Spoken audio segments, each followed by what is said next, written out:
there was that one place I always thought about, and I just wanted to be there with you. The place that no eye has ever seen, the place that no heart has ever perceived. I had a great feeling inside of me. Salam sejahtera bagi kita semua. Video ini adalah tugas presentasi beberapa prinsip umum dalam menafsirkan Alkitab yang sudah kami pelajari pada mata kuliah Hermeneutika Perjanjian Baru bersama Bapak dosen pengampu Dr. Anius Bagindasito, MPDK. Untuk itu, saya yang bernama Kristina Simanting dengan NIM 240101080 Pendidikan Agama Kristen Mahasiswa IAKN Kantung akan mempresentasikan prinsip hermeneutika Perjanjian Baru tersebut. Yang pertama adalah konteks dekat. Konteks dekat adalah beberapa ayat yang sesudah dan sebelum ditafsir. Nah, contohnya dalam Matius 12 ayat 30, di mana isi kitab ini mengatakan, siapa yang tidak bersama aku, ia melawan aku, dan siapa yang tidak mengumpulkan bersama aku, ia mencerai-beraikan. Nah, tetapi konteks dekat yang terdapat pada ayat yang sesudahnya yaitu Matius 12 ayat 31 sampai dengan 32. Maksud dari ayat ini ialah bahwa ketika manusia menghujat manusia, itu ialah dosa yang bisa diampuni. Namun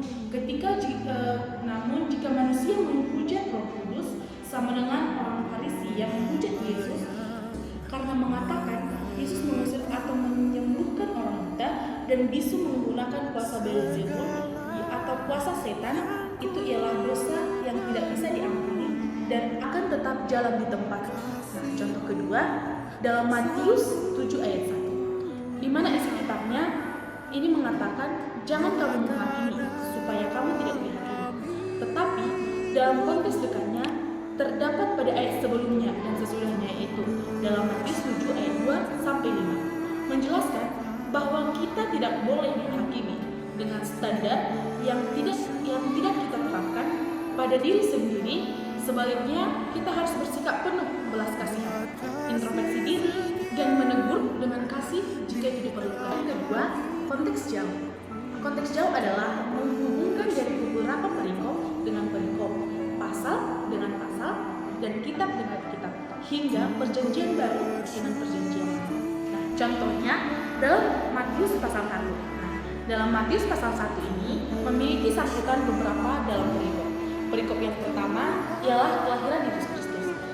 Dalam perikop kelanjutannya, datanglah orang-orang Majus dari timur ke Yerusalem untuk melihat kelahiran Yesus Kristus. Pada perikop selanjutnya, setelah orang-orang Majus itu berangkat, nampaklah malaikat Tuhan kepada Yusuf dalam mimpi dan berkata, bangunlah, ambillah anak itu serta ibunya, larilah ke Mesir sampai aku berfirman kepadamu. Karena Herodes mencari anak itu untuk dibunuhnya. Dalam perikop selanjutnya, terjadilah rencana Herodes yang membunuh anak-anak di Betlehem yang berusia 2 tahun ke bawah.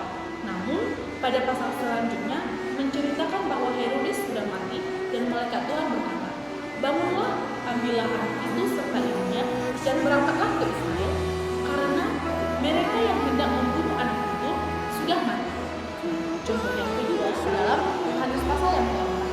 Yesus berbicara dengan perempuan Samaria di Samaria. Di perikop selanjutnya, perempuan Samaria memberitakan tentang Yesus kepada orang-orang di kota Samaria, dan mereka menyuruh Yesus agar tinggal bersama mereka. Prinsip yang kedua dalam menafsir Alkitab yang menentukan tidak menafsirkan ayat Alkitab dengan ayat yang lain. Menafsirkan Alkitab memerlukan pendekatan yang sistematis dan bertanggung jawab. Salah satu prinsip penting adalah Alkitab tidak boleh ditafsirkan dengan cara menggunakan yang lain. Contohnya, dalam Matius 5 ayat 39 dengan Lukas 22 ayat 35. Dalam hal ini, Matius 5 ayat 39 mengatakan, tetapi aku berkata kepadamu, janganlah kamu melawan orang jahat. Namun, dalam Lukas 22 ayat 36 mengatakan, tetapi sekarang, barang siapa tidak memiliki pedang, hendaklah ia menjual jubahnya dan membeli pedang.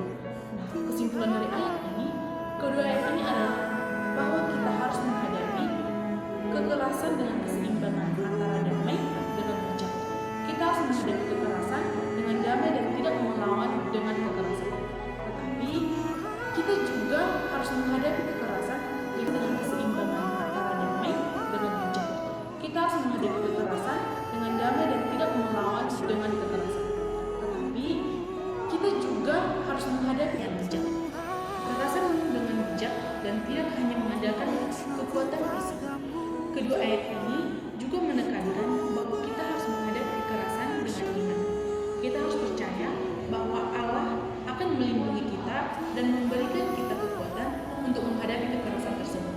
Nah, contoh yang kedua itu Matius 10 ayat 34 dengan Matius 5 ayat 9. Dalam hal ini, Matius 10 ayat 34 mengatakan bahwa janganlah kamu nyangka bahwa aku datang untuk membawa damai di atas bumi. Aku datang bukan untuk membawa damai, melainkan pedang.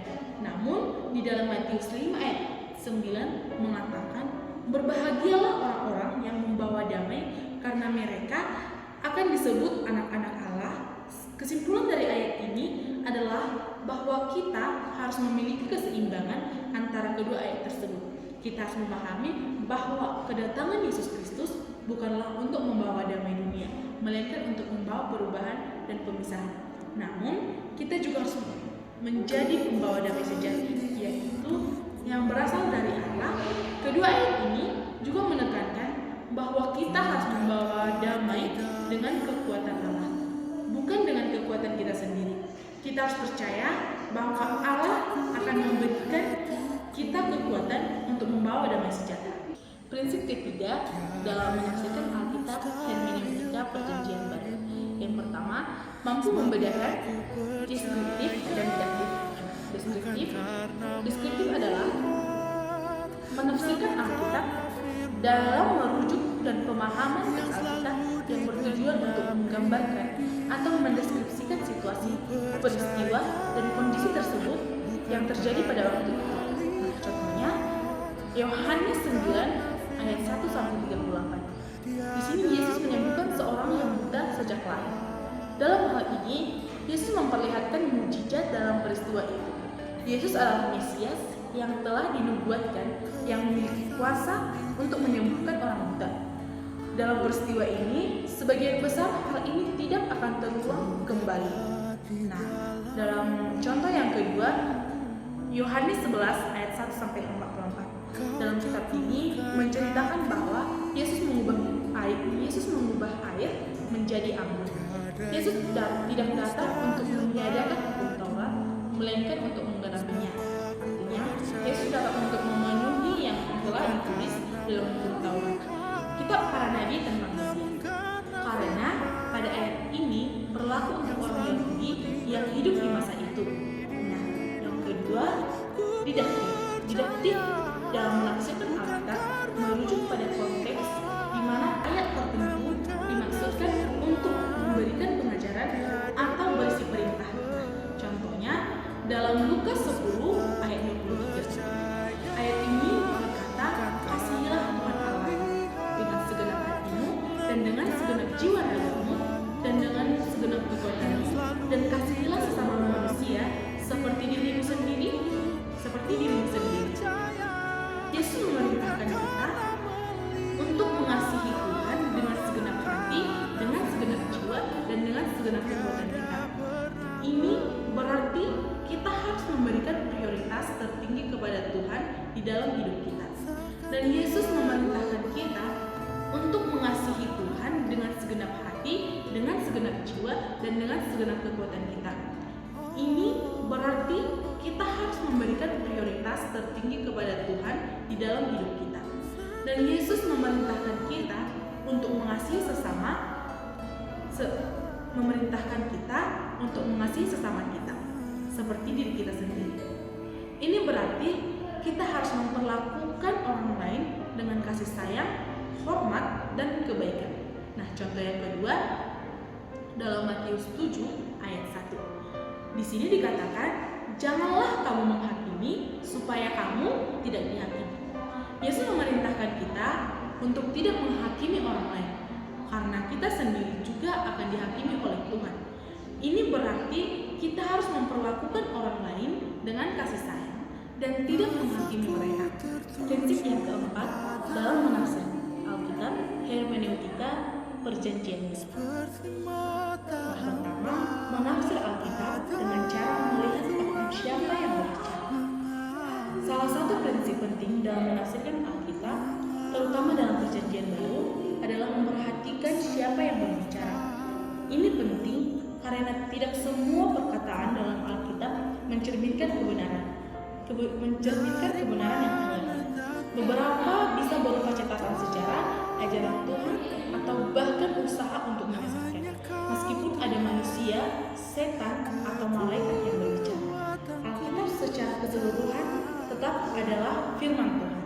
Oleh karena itu, kita perlu memperhatikan konteks dan sumber ucapan tersebut. Yang pertama, Tuhan Yesus sendiri yang berbicara atau yang berfirman. Konteks di mana Tuhan atau Yesus sendiri yang langsung berbicara atau berfirman merujuk pada situasi di mana teks Alkitab yang menjadi perkataan atau ajaran dari Tuhan. Tapi ketika Tuhan Yesus sendiri yang berbicara, itu sudah pasti benar. Nah, contohnya Yohanes 14 ayat 6. Akulah jalan dan kebenaran dan hidup. Tidak ada seorang pun yang datang kepada Bapa kalau tidak melalui aku. Nah, di sini Yesus sendirilah yang langsung berfirman kepada semua orang bahwa hanya melalui Dialah kita sampai kepada Bapa. Contoh yang kedua itu pada Wahyu 3 ayat 20. Lihat, aku berdiri di depan pintu dan mengetuk. Jika ada orang yang mendengar suaraku dan membukakan pintu, aku akan masuk dan mendapatkannya dan makan bersama-sama dengan dia, dan dia bersama-sama dengan aku. Nah, di sini Yesus sendiri yang langsung berfirman bahwa siapa yang menerima Yesus atau menyerahkan hidupnya padanya, Yesus akan selalu bersama-sama dengan dia. Yang kedua, malaikat yang berbicara. Konteks di mana malaikat yang berbicara ini sudah pasti benar karena malaikat ialah perpanjangan tangan Tuhan. Nah, contohnya Lukas 1 ayat 11 sampai 13. Maka tampaklah kepada Zakaria seorang malaikat Tuhan berdiri di sebelah kanan misbah pembakaran ukupan.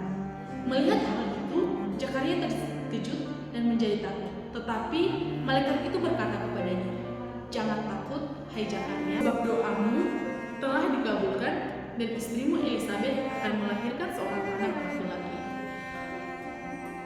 Akan melahirkan seorang anak laki-laki bagimu, dan haruslah engkau menamai dia Yohanes."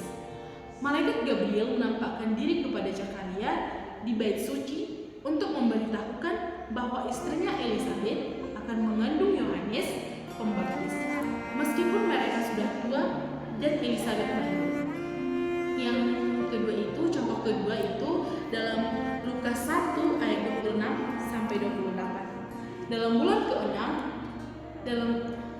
Dalam bulan yang keenam, Allah menyuruh malaikat Gabriel pergi ke sebuah kota di Galilea bernama Nazaret kepada seorang perawan yang bertunangan dengan seorang bernama Yusuf dari keluarga Daud.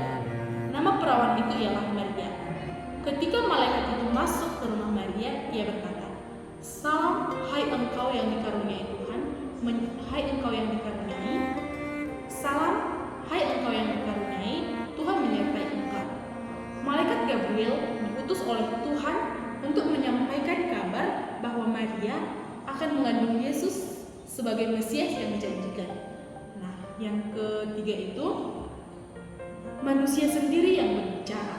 Nah, ketika manusia sendiri yang berbicara, itu bisa benar dan bisa salah. Contohnya dalam kitab Matius 16 ayat 15. Petrus mengakui Yesus sebagai Mesias. Dalam kitab ini jawab Simon Petrus, "Engkau adalah Mesias anak Allah." Petrus secara langsung mengakui Yesus sebagai Mesias, sebuah pengakuan iman yang sangat penting dalam kekristenan. Contoh yang kedua, dalam Matius 27 Ayat 24. Ketika Pilatus melihat bahwa segala usahanya sia-sia, malah semakin timbul kekacauan, ia mengambil air dan membasuh tangannya di depan orang banyak dan berkata, "Aku tidak bersalah terhadap darah orang ini. Itu urusan kamu sendiri." Pilatus mencoba melepaskan tanggung jawabnya dalam penyaliban Yesus dengan mencuci tangan, tetapi tetap mengizinkan eksekusi tersebut. Dan yang keempat, setan sendiri yang berbicara. Dalam hal ini, ketika setan sendiri yang berbicara, itu boleh benar dan boleh salah. Nah, contohnya itu dalam Matius 4 ayat 3. Iblis mencobai dengan kebutuhan fisik. Lalu datanglah si pencoba itu dan berkata kepadanya, "Jika engkau anak Allah, perintahkanlah supaya batu-batu ini menjadi roti." Setelah Yesus berpuasa selama 40 hari dan 40 malam, iblis datang untuk mencobanya. Ia mencoba memanfaatkan rasa lapar Yesus dengan menantangnya untuk mengubah batu menjadi roti. Namun, Yesus menolak dengan mengutip firman Tuhan bahwa manusia hidup